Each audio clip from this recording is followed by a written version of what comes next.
The shadowy identity of the Dubai-based gangster known only as Mr. Big, the man allegedly orchestrating a wave of violent gangland feuding across Scotland, has now been unmasked.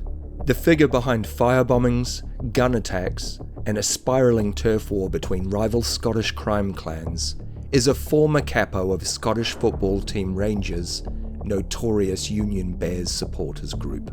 Welcome back to Crime Chronicles. Stay tuned as we look at new reporting that alleges former Rangers hooligan Ross McGill is actually involved in the sharp end of many recent attacks of shocking gang violence in Scotland. And beyond that, he's coordinating the attacks from every UK and Irish gangster's favourite hidey hole, Dubai.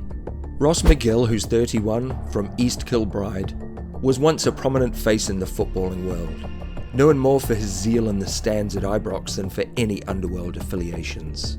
During his time with the Union Bears, McGill made several public appearances, including being photographed alongside then-manager Steven Gerrard.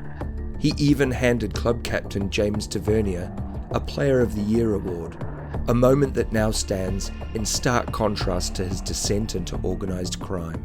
McGill's fall from grace began quietly. In 2022, he stepped down from his leadership role with the Union Bears and soon vanished from the public eye. That same year, he failed to appear in court after being placed on petition for undisclosed offences, prompting a warrant to be issued for his arrest. According to underworld sources, McGill fled to Spain before ultimately relocating to the United Arab Emirates, where he began styling himself as a new kind of crime kingpin. Within months of resurfacing in Dubai, McGill began leveraging criminal networks across Europe and the UK, building connections and influence that have since spilled over into violent gangland feuding on Scottish soil. Police believe he now heads a shadowy enforcement crew known as Tamil Junto, TMJ, a loosely organised but ruthless group responsible for a series of coordinated attacks across Edinburgh and Glasgow. At the heart of the ongoing feud lies a botched drug deal between McGill and Edinburgh crime boss Mark Richardson. According to multiple sources, Richardson's crew attempted to scam McGill by paying for a half-ton shipment of cocaine valued at £500,000 using counterfeit money. McGill saw the act as an unforgivable insult and vowed to retaliate. What followed was a campaign of fire and fear. TMJ enforcers, acting on McGill's orders, began launching systematic attacks on properties linked to Richardson's network. Homes, businesses and vehicles were firebombed in what authorities have called one of the most significant flare-ups in recent Scottish gang history. Among the targets was the home of Richardson's brother Dale, which was vandalised in a threatening display. Not long after, the car belonging to David McMillan, a known associate of Richardson, was torched in a petrol bomb attack outside his residence. Though no injuries were reported, the symbolism of these attacks was clear. McGill was declaring open war. But McGill's feud with Richardson did not stay confined to Edinburgh. Intent on expanding his influence and weakening Richardson's alliances, he turned his attention westward to Glasgow, specifically to the feared Daniel crime family. Historically aligned with Richardson, the Daniels became the next logical target in McGill's turf war. Sources indicate that McGill made a calculated move by forming an alliance with the rival Lion crime family, longtime enemies of the Daniels. This partnership allowed McGill to hit the Daniels where it hurt. In April of 2025, the home of Stephen Bonzo Daniel in Bishopbriggs was set ablaze in a daring nighttime attack. Not long after, the home of his mother, Annette, was also firebombed. Both incidents are believed to be the work of TMJ operatives. The violence continued when the property of Callie Bow Green, daughter of the late kingpin Jamie Daniel, and widow of feared enforcer Kevin the Gerbil Carroll, was targeted in another firebomb attack. The choice of targets shows a deep understanding of the Daniel clan's hierarchy and sends a chilling message. No one connected to the Daniels is safe. Adding a modern twist to the age-old gangland feud, an Instagram account believed to be operated by Richardson's associates or allies of Stephen Daniel began sharing personal details about McGill. Among the posts were what appeared to be passport photos of the fugitive crime boss, along with messages branding him a coward and daring him to return to Scotland.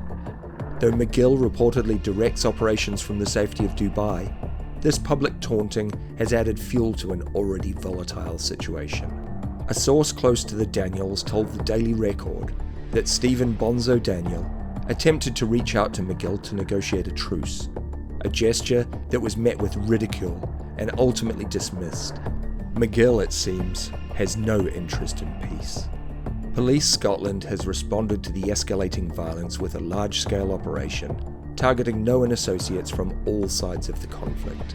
Over the past few months, detectives have made 32 arrests in connection to firebombings, intimidation campaigns, and drug trafficking activities, linked to McGill and his rivals.